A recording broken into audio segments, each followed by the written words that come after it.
안녕하세요. 오늘 저희는 청취자님께서 보내주신 최근 한국 보험업계 관련 기사 뭉치를 가지고 그 속을 제대로 한번 파헤쳐 보려고 합니다. 네, 이게 언뜻 보면 서로 전혀 상관없어 보이는 기사들이거든요. 맞아요. 뭐 실손보험이 바뀐다는 얘기부터 첨단 암보험이 나온다는 소식, 또 보험사들이 돈 문제로 골머리를 앓고 있다는 내용까지. 근데 이걸 하나로 싹 꿰어보면요. 지금 보험업계가 겪고 있는 거대한 변화의 그림이 보입니다. 바로 그 점입니다. 그래서 오늘 저희의 미션은 단순히 뉴스를 요약하는 게 아니고요. 이 복잡한 변화들이 대체 왜 일어나고 있는지, 그래서 결국 청취자님의 일상과 지갑에 어떤 영향을 미칠지를 명쾌하게 연결해 드리는 겁니다. 준비되셨죠? 좋습니다. 그럼 당장 우리 지갑에 가장 와닿는 얘기부터 시작해 볼까요? 네, 오늘 기사들의 핵심 키워드는 지속 가능성 그리고 소비자 신뢰입니다. 보험사들이 이 두 가지 과제 사이에서 얼마나 아슬아슬하게 줄타기를 하고 있는지 그 현실을 한번 들여다보시죠. 좋습니다. 그럼 첫 번째 기사부터 한번 볼까요? 와, 이거 시작부터 좀 충격적인데요. 그렇죠. 착한 실손이라고 불렸던 4세대 실손보험. 이 위험 손해율이 147.9%에 달한다고요? 네. 잠깐만요. 이게 쉽게 말해서 보험료로 100만 원을 받아서 보험금으로 거의 148만 원을 내주고 있다는 뜻이잖아요. 맞습니다. 이건 뭐 장사를 할수록 손해보는 구조인데요? 그렇죠. 땅 파서 장사하는 것도 아니고 믿지는 장사를 계속할 수는 없는 노릇이죠.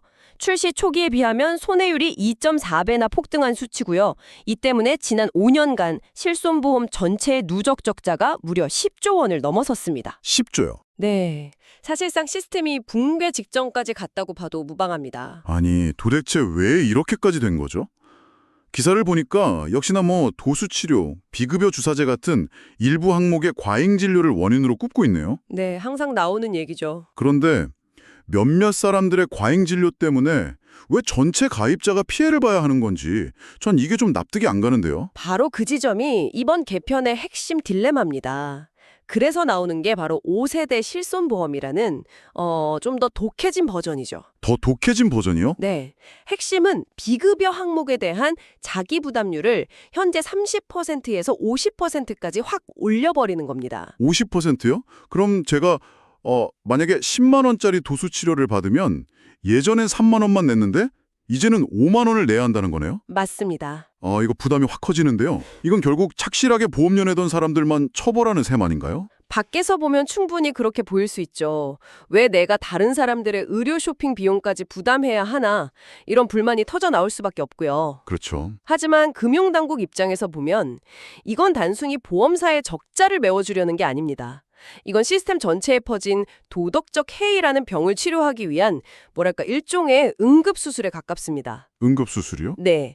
특정 병원들을 일일이 단속하는 건 두더지 잡기 게임처럼 한계가 있으니까요.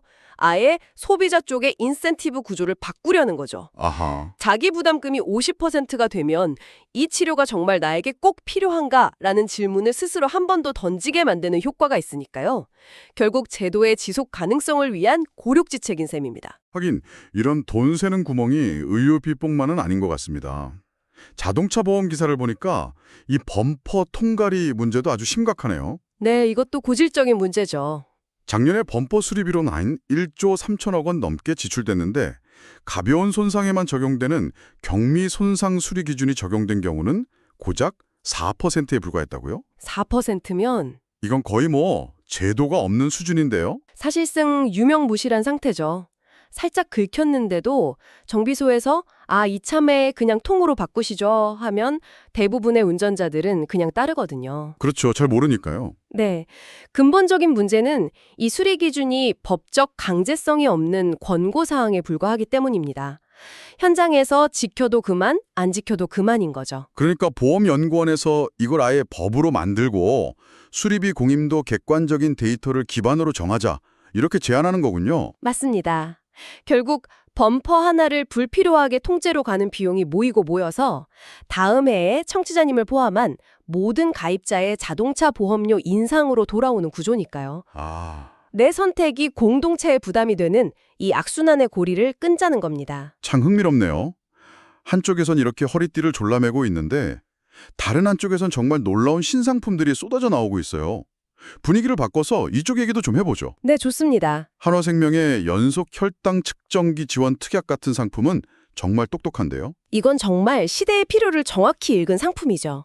우리나라 당뇨 인구가 1,400만 명에 육박하는데 매일 손가락을 찔러서 피를 내는 고통이 이만저만이 아니거든요. 아, 그렇죠. 아픈 곳을 긁어주니 당연히 반응이 폭발적이었고 업계에서 독점 판매할 수 있는 배타적 사용권까지 따냈죠.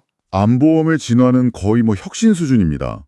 예전엔 그냥 암 진단 받으면 진단금 얼마 받고 끝이었잖아요. 네, 그랬었죠. 그런데 요즘은 꿈의 치료라고 불리는 중입자 치료 같은 고액 치료비를 보장하는 건 기본이고 병원 예약만 해도 치료비를 먼저 주는 선지급 서비스에 치료받는 동안 쓸 생활비까지 챙겨준다고요. 맞습니다. 이건 거의 치료의 전 과정을 관리해주는 개인 비서 같은데요. 바로 그겁니다. 전주기 관리. 여기서 중요한 흐름을 읽을 수 있습니다. 보험이 더 이상 사고가 난 뒤에 돈만 주는 소극적인 역할에서 벗어나서 질병의 예방, 관리, 치료 과정 전체에 적극적으로 개입하는 건강 파트너로 변신하고 있다는 명확한 신호입니다. 파트너로요? 네. 다만 이런 프리미엄 서비스가 추가되면서 내년 1월부터 관련 보험료가 한 10% 정도 오를 예정이라는 점은 기억해야 합니다. 하지만 모든 혁신에 성공하는 건 아니겠죠. 기사를 보니 현대해상의 재택간병보험 사례가 아주 극적입니다. 아, 네, 그 사례. 업계 최초로 6개월 배타적 사용권까지 받으면서 화려하게 등장했는데 출시 한 달 만에 판매가 중단됐다니 대체 무슨 일이 있었던 건가요? 한마디로 인간의 본성을 너무 쉽게 생각했던 거죠. 아이디어 자체는 정말 좋았습니다. 집에서 가족을 간병할 때 드는 비용을 보장해 준다는 거였으니까요. 그런데 현실은 어땠을까요? 글쎄요. 설마 가족을 간병인으로 등록해놓고 보험금을 타내는 그런 일이 벌어진 건가요? 정확합니다. 그런 사례가 속출하면서 일부 상품의 손해율이 400%까지 치솟았습니다. 400%요? 네, 100만 원 보험료를 받아서 400만 원을 내준 꼴이니 회사가 버틸 수가 없었죠. 이건 도덕적 해이를 넘어서 거의 창조경제 수준인데요. 이걸 예측 못했다는 게 더 신기하네요. 하하, 지나고 나서 보면 모든 게 명확해 보이죠. 하지만 상품 개발 당시에는 어떻게 하면 아픈 사람들을 더 잘 도울 수 있을까? 이 좋은 의도에 집중하다 보니까 실제 간병 여부를 어떻게 확인할 것인가라는 현실적인 검증 문제를 간과했던 겁니다. 아, 좋은 아이디어도 인간 본성과 현실의 벽에 부딪히면 어떻게 무너지는지를 보여주는 교과서적인 사례라고 할 수 있습니다. 자, 그럼 이제 시야를 좀 더 넓혀보죠. 한쪽에선 적자 때문에 허덕이고 다른 쪽에선 신상품 개발에 돈을 쏟아붓고 보험사들이 이렇게 상번된 모습을 보면 도대체 그 금고 안에서는 무슨 일이 벌어지고 있는지 궁금해집니다. 네, 그렇죠. 기사를 보니 올해 보험업계가 자본성 증권이라는 걸 9조 원 넘게 발행했다는데 이게 사상 최대 규모라고요? 이건 왜 이렇게 돈을 끌어모으는 건가요? 그게 이제 새로운 국제 회계 기준, 그러니까 IFRS 17과 KICS라는 제도 때문입니다. 과거에는 보험사들이 금고에 현금이 얼마나 있는지만 중요했다면 이제는 미래의 고객에게 줘야 할 보험금까지 전부 현재 가치의 빚으로 계산해서 장부에 올려야 합니다. 아하, 그러니까 당장 나갈 돈이 아니더라도 미래의 빚까지 다 끌어와서 장부를 쓰다 보니까 곳간이 텅 비어 보이는 효과가 나타나는 거군요. 맞습니다. 그래서 그걸 채우려고 급하게 외부에서 돈을 빌려오는 거고요. 완벽한 비유입니다. 곳간이 비어 보이지 않게 급하게 빚을 내서 쌀가마니를 채워 넣는 거죠.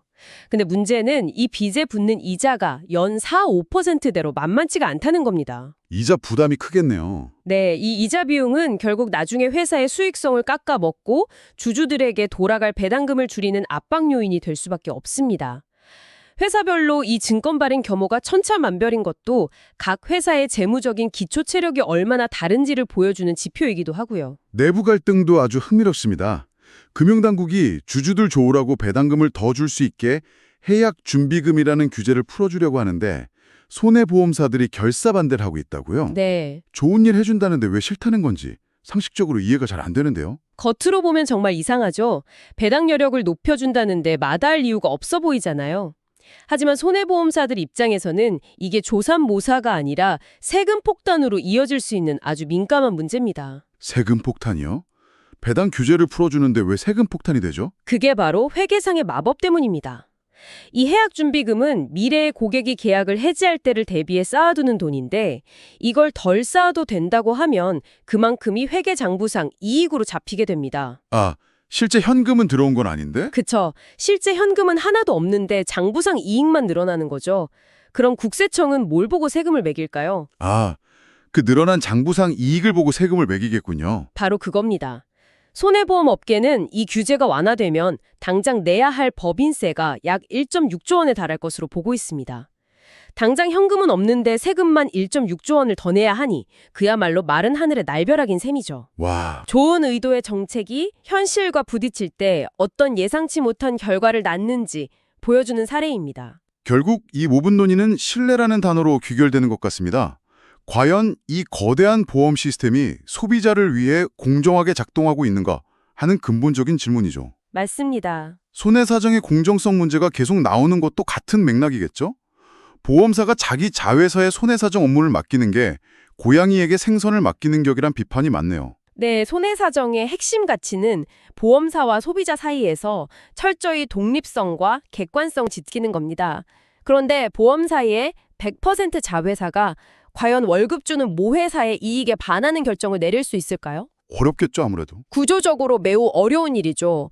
그래서 계속해서 독립성에 대한 의문과 함께 변호사법 위반 소지가 있다는 지적까지 나오는 겁니다. 앞으로 AI가 손해사정을 하게 되면 이 공정성 문제가 더 심각해질 수도 있겠어요. 사람은 그래도 설득이라도 할 수 있지만 알고리즘은 그냥 계산 결과입니다 하고 끝내버릴 테니까요. 훨씬 더 중요하고 또 훨씬 더 위험해질 수 있습니다. 알고리즘은 중립적인 것처럼 보이지만 그 알고리즘을 설계하는 데이터와 로직에 이미 편향이 들어갈 수 있거든요. 아, 그럴 수 있겠네요. 편향된 인간 한 명의 판단보다 편향된 알고리즘이 내리는 수만 건의 판단이 사회에 미치는 파장은 비교할 수 없을 정도로 클 겁니다. 그런데 이런 거대한 시스템에 맞서 개인이 승리한 정말 영화 같은 이야기도 있네요. 국가수가 방화라고 결론 내린 화재 사건을 뒤집고 보험금을 받아낸 농산물 창고 이야기. 네, 저도 이 기사 보면서 정말 감탄했습니다. 이건 정말 믿기 힘든데요. 국가수면 우리나라 최고의 과학수사 기관이잖아요. 그 결론을 어떻게 뒤집을 수 있었죠? 그 창고 대표는 방어범으로 몰려서 형사 입건까지 된 말 그대로 인생이 끝날 뻔한 위기였죠. 변호인단이 파고든 건 바로 데이터와 과학이었습니다. 국가수보다 더 과학적이었다는 건가요? 그렇죠. 변호인단은 현장 정밀 감식을 통해서요.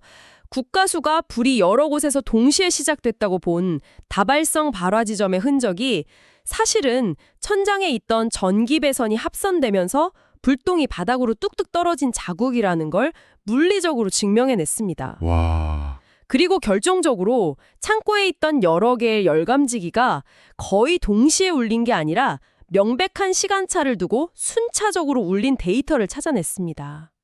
그래서 불은 한 지점에서 시작해 퍼져나갔다는 것을 완벽하게 입증했죠. 와, 데이터가 한 사람의 인상을 구한 거네요. 거리가 아니라 객관적인 사실이 이긴 거고요. 맞습니다. 이 판결은 아무리 권위 있는 기관의 판단이라도 절대적일 수 없으며 객관적이고 과학적인 데이터 앞에서는 뒤집힐 수 있다는 것을 보여준 매우 중요한 사례입니다. 소비자 권익 보호라는 측면에서도 큰 의미가 있고요. 마지막 신뢰 문제도 결국 데이터와 관련이 있네요. 이지스 자산운용 매각 과정에서 생긴 갈등인데요. 최대 고객인 국민연금이 우리한테 맡긴 자산 정보가 우리 동의도 없이 인수 후보인 한화생명 같은 곳에 넘어갔다면서 신뢰가 깨졌다고 문제를 제기한 사건이군요. 반면 이지스 측은 기업 가치를 평가하기 위한 정상적인 M&A 실사 절차였고 투자자 정보 같은 민감한 부분은 다 가림 처리해서 알아볼 수 없게 했다고 반박하고 있습니다. 양쪽 주장이 팽팽하네요. 네, 팽팽하게 맞서고 있죠. 듣고 보니 양쪽 다 일리가 있는 것 같기도 한데 이게 그렇게 심각한 문제인가요? 이 갈등의 핵심은 기술적으로 데이터가 유출됐느냐 아니냐의 문제를 넘어섭니다. 본질은 금융업의 가장 근간이 되는 고객과의 신뢰 문제입니다. 아, 신뢰의 문제군요. 네, 설령 민감 정보를 가렸다고 해도 내 자산 정보가 내 동의 없이 다른 회사에 넘어갔다는 사실 자체가 고객 입장에서는 신뢰의 근간을 흔드는 일이 될 수 있는 거죠. 고객의 가장 민감한 돈과 정보를 다루는 금융업에서 사전 동의와 절차적 투명성이 얼마나 중요한지를 다시 한번 일깨워주는 사건입니다. 오늘 정말 정신없이 달려왔네요. 정리를 좀 해보자면 당장 우리 생활에 영향을 미치는 실손보험과 자동차 보험은 점점 더 깐깐해지고 있고 반대로 암보험 같은 상품들은 우리의 필요에 맞춰 놀랍도록 진화하고 있습니다. 그리고 그 무대 뒤에서는 보험사들이 새로운 회계 제도라는 거대한 파도에 맞서 생존을 위한 자금 확보 전쟁을 벌이고 있죠. 그 과정에서 시스템은 과연 공정한지, 고객과의 신뢰는 잘 지켜지고 있는지에 대한 근본적인 질문들이 계속해서 터져나오고 있고요. 한마디로 보험산업 전체가 거대한 전환기를 맞고 있다는 느낌이 강하게 드네요. 정합합니다. 재무적 압박과 기술 발전이라는 두 개의 큰 축 사이에서 앞으로 소비자와의 관계를 어떻게 다시 만들어갈 것인지가 미래의 성패를 가를 겁니다. 그렇군요. 손해율 관리라는 아주 현실적인 문제와 소비자 신뢰 확보라는 본질적인 가치 사이에서 어떻게 균형점을 찾을 것인가.